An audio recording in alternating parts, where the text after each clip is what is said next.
சின்ன மருமகள்ல அடுத்த நடக்க போகுதுன்னு வாங்க பார்க்கலாம். ஐஸ்வர்யா பைத்தியம் பிடிச்ச மாதிரி உட்காந்துருக்கு. ஐஸ்வர்யா ஐஸ்வர்யா என்னாச்சு ஐஸ்வர்யா அப்படின்னு சொல்லி சேது கேட்க, ஐஸ்வர்யா கண்ணுக்கு பார்த்தா சேது கருப்புசாமி மாதிரி தெரிகிறாரு. நான் சொல்லிடுறேன் எல்லாம் உண்மையும் சொல்லிடுறேன், தயவு செஞ்சு விட்டுருங்க, நான் சொல்லிடுறேன் அப்படின்னு சொல்லிட்டு ஐஸ்வர்யா கத்த, ஏன் ஐஸ்வர்யா என்ன ஆச்சு ஐஸ்வர்யா, உனக்கு என்ன ஆச்சு அப்படின்னு சொல்லிட்டு சேது கேட்க, அப்பையும் பார்த்தா ஐஸ்வர்யா கண்ணுக்கு சேது கருப்புசாமி மாதிரி தான் தெரிகிறாரு. நான் சொல்லிடுறேன் விட்டுருங்க அப்படின்னு சொல்லிட்டு திரும்ப ஐஸ்வர்யா சொல்ல, சேது பயந்துக்கிட்டு ராஜாங்கம் மோகனா ஈஸ்வரின்னு சொல்லி எல்லாத்தையும் கூட்டிட்டு வர ஐஸ்வர்யா பேய் பிடிச்ச மாதிரி உட்காந்துருக்கு. அப்பா ஐஸ்வர்யாக்கு என்னாச்சுன்னு பாருங்கப்பா அப்படின்னு சொல்லி சேது சொல்ல, என்னப்பா சொல்ற சேது, என்னப்பா ஆச்சு ஐஸ்வர்யாக்கு அப்படின்னு சொல்லி ராஜாங்கம் கேட்க, ஐஸ்வர்யா ஏமா ஐஸ்வர்யா அப்படின்னு சொல்லிட்டு ராஜாங்கம் ஐஸ்வர்யாவை கூப்பிட, அப்பையும் பார்த்தா ஐஸ்வர்யா கண்ணுக்கு ராஜாங்கமும் கருப்புசாமி மாதிரி தெரியுறாரு. நான் சொல்லிடுறேன் எல்லாம் உண்மையை சொல்லிடுறேன், விட்டுருங்க அப்படின்னு சொல்லிட்டு அப்பையும் பார்த்தா ஐஸ்வர்யா கத்த, இப்படிதான்ப்பா என்ன கேட்டாலும் இப்படியே சொல்லிக்கிட்டு இருக்க அப்படின்னு சொல்லி சேது சொல்ல, என்னப்பாச்சு ஏப்பா சேது நம்ம வேணா டாக்டர் கூப்பிடுவோமா அப்படின்னு சொல்லிட்டு மோகனா சொல்ல, ஈஸ்வரி இவளே இப்படியே நம்மளை காட்டி கொடுத்துருவா போலயே, என் அப்பன் குதிரைக்குள்ள இல்லைன்னு சொல்லாம சொல்லிக்கிட்டு இருக்காளே அப்படின்னு சொல்லிட்டு ஈஸ்வரி பீதியில கதிகலங்கி போய் நிக்கிது. அப்பதான் மோகனா, ஏப்பா சேது பார்க்கவே ரொம்ப பாவமா இருக்குப்பா ஐஸ்வர்யாவை, டாக்டரை கூப்பிட்டு என்ன எதுன்னு பாத்துரும் அப்படின்னு சொல்லி மோகனா சொல்ல, சேதுவும் டாக்டருக்கு ஃபோன் பண்ணி வர சொல்றாரு. டாக்டரும் பார்த்தா வீட்டுக்கு வராரு. ஐஸ்வர்யா உங்களுக்கு என்ன ஆச்சு அப்படின்னு சொல்லிட்டு டாக்டர் கேட்க, ஐஸ்வர்யா கண்ணுக்கு டாக்டரும் பார்த்தா கருப்பசாமி மாதிரி தெரியுறாரு.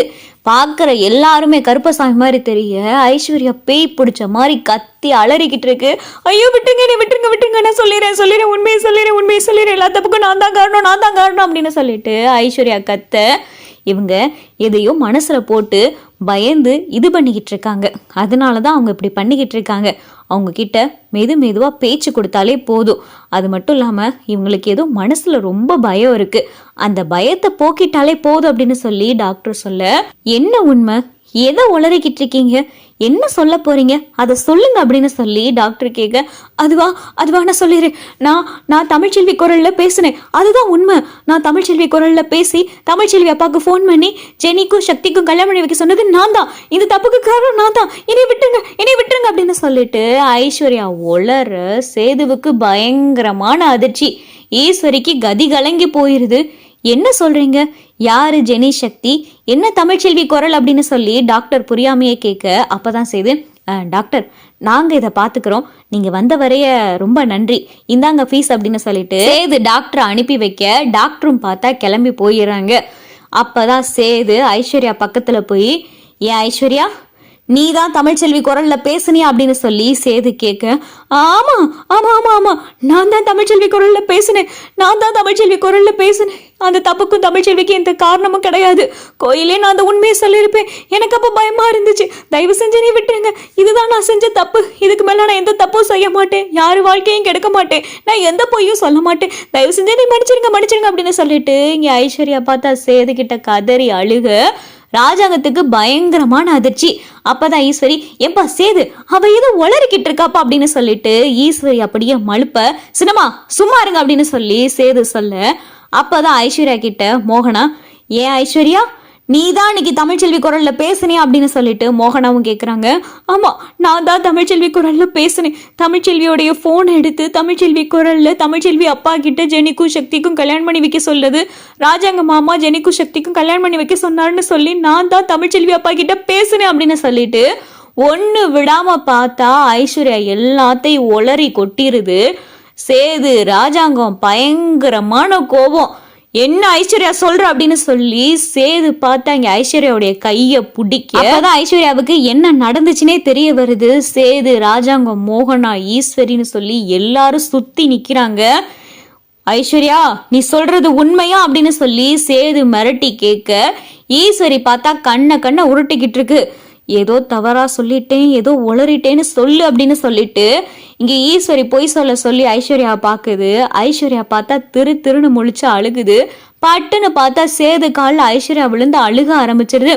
மாமா என்னை மன்னிச்சிருங்க மாமா, நான் செஞ்சது தப்புதான் மாமா, என்னை கருப்பசாமி எதுவும் செய்யாம பாத்துக்கோங்க மாமா, நான் செஞ்சது தப்புதான் மாமா அப்படின்னு சொல்லிட்டு ஐஸ்வர்யா அழுக. அப்பதான் ராஜாங்க, ஐஸ்வர்யா நீதான் இப்படி வேலையை பாத்தியா, உனக்கு கொஞ்சம் கூட மனசாட்சி இல்ல, நீ செஞ்ச தப்புக்கு தமிழ்ச்செல்வி தண்டனை அனுபவிச்சுக்கிட்டு இருக்கா அப்படின்னு சொல்லிட்டு ராஜாங்கம் சொல்ல, ஆமா ஏதோ தெரியாம பண்ணிட்டேன் அப்படின்னு சொல்லிட்டு ஐஸ்வர்யா சொல்ல, எது தெரியாம பண்றது ஐஸ்வர்யா, எவ்வளோ பெரிய வேலையை செஞ்சிருக்க, உன்னால என் வாழ்க்கையே போச்சு அப்படின்னு சொல்லிட்டு சேது பார்த்து ஐஸ்வர்யா கணத்துல ஓங்கி ஒரு அறை விடுறாரு. எப்ப சேது அடிக்காதப்பா அப்படின்னு சொல்லிட்டு ஈஸ்வரி குறுக்க வர, சின்னம்மா தள்ளி போங்க அப்படின்னு சொல்லிட்டு சேது மிரட்ட ஈஸ்வரி அப்படியே நகண்டு போயிடுது. எவ்வளோ பெரிய வேலை, என் அப்பா ஜெயிலுக்கு போறதுக்கு காரணம் நீதான், தமிழ்ச்செல்வி கிடையாது. அவ தப்பு செஞ்சான்னு சொல்லி அவளை வீட்டை விட்டு வெளியே போன்னு சொன்னது நானு. கோயில கூட சாமி செய்யாத தப்புக்கு தண்டனை அனுபவிக்கிறான்னு சொல்லி எல்லாரும் பேசையில அப்ப கூட அவளை நான் நம்பல. சாமியே இறங்கி வந்து சொன்னப்ப கூட நான் நம்பல. அவ அந்த தப்பை செஞ்சிருப்பான்னு நான் நினைச்சுக்கிட்டு இருந்தேன். அவளும் சொன்னா நான் தப்பு செய்யலைன்னு. ஆனா அவ்வளவு தப்பையும் செஞ்சுட்டு கொஞ்சம் கூட கூசாம என் கூடயே இருந்திருக்க பாத்தியா அப்படின்னு சொல்லி சேது மறுபடியும் பலார்னு ஓங்கி கண்ணத்தை சேர்த்து அறைகிறாரு. உன்னையெல்லாம் கொல்லாம விடக்கூடாதுடி அப்படின்னு சொல்லிட்டு சேது ஐஸ்வர்யா கழுத்தை பிடிச்சு நெரிக்க, சேது விடுப்பா, சேது கோபப்படாத, சேது நிதானத்துல அப்படின்னு சொல்லி ராஜாங்கம் தடுக்க, பா விடுங்கப்பா, நீங்க அவ்வளவு தூரம் ஜெயிலுக்கு போய் கஷ்டப்பட்டு அடி வாங்கினது யார் காரணம்? அதுக்கெல்லாம் காரணம் தமிழ்ச்செல்வி தான் நினைச்சு அவன் மேல இன்ன வரைக்கும் கோவத்துல இருக்கு. அவன் மேல இருக்கிற அவ்வளவு கோவத்துல எதையும் வெளிக்காட்டிக்கிறாம இருந்தேன். அவளை நான் வீட்டை விட்டு வெளியே போக சொல்றதுக்கு காரணம் என்ன? என் உசுருக்கு உசுரா நினைக்கிற நீங்க ஜெயிலுக்கு போய் அவ்வளவு தூரம் அடிபட்டு ஜெயில கஷ்டப்பட்டீங்கன்றதுக்கு காரணம் அவளா இருந்தான்றதுனாலதான் அவன் மேல அவ்வளவு கோவப்பட்டேன். உங்களுக்கு அப்புறமா நான் அதிக பாசம் வச்சிருந்தது அவன் மேலதான். அப்படிப்பட்ட அவளையே நான் தூக்கி எறிஞ்சதுக்கு காரணம் நீங்க ஜெயிலுக்கு போக காரணம் அவளா இருந்தான்றதுனாலதான். இப்பதானே தெரியுது நீங்க ஜெயிலுக்கு போய் அவ்வளவு தூரம் கஷ்டப்பட்டதுக்கு காரணம் யாருன்றது அப்படின்னு சொல்லிட்டு இங்க சேது ஐஸ்வர்யா போட்டு அடின்னு அடிச்சு உரிச்சு வெளுத்துக்கிட்டு இருக்காரு. ஐஸ்வர்யா கதறி அழுதுகிட்டு இருக்கு. மாமா விட்டுருங்க மாமா, என்னை மன்னிச்சிருங்க மாமா அப்படின்னு சொல்லி ஐஸ்வர்யா கதற ஈஸ்வரியும் வந்து தடுத்து பாக்குது. ஆனா யார் என்ன தடுத்தாலும் சேது ஐஸ்வர்யா போட்டு அடின்னு அடிச்சு உரிச்சு வெளுத்துக்கிட்டு இருக்காரு. இங்க சாவித்திரியும் தாமரையும் பார்த்தா பயங்கரமான சந்தோஷத்துல இருக்குங்க. இதுல இந்த ஈஸ்வரியும் கூட்டாதாண்டி இருந்திருப்பா. ஈஸ்வரிக்கு 4 அடி விழுந்திருக்கணும். வயசுல பெரியவன்றதுனால சேது பாத்துக்கிட்டு சும்மா இருக்கு. எவ்வளவு பெரிய வேலையை செஞ்சிருக்கா. தமிழ்ச்செல்வி மேல பழிய போட்டு இவ தப்பிச்சிருக்காளே.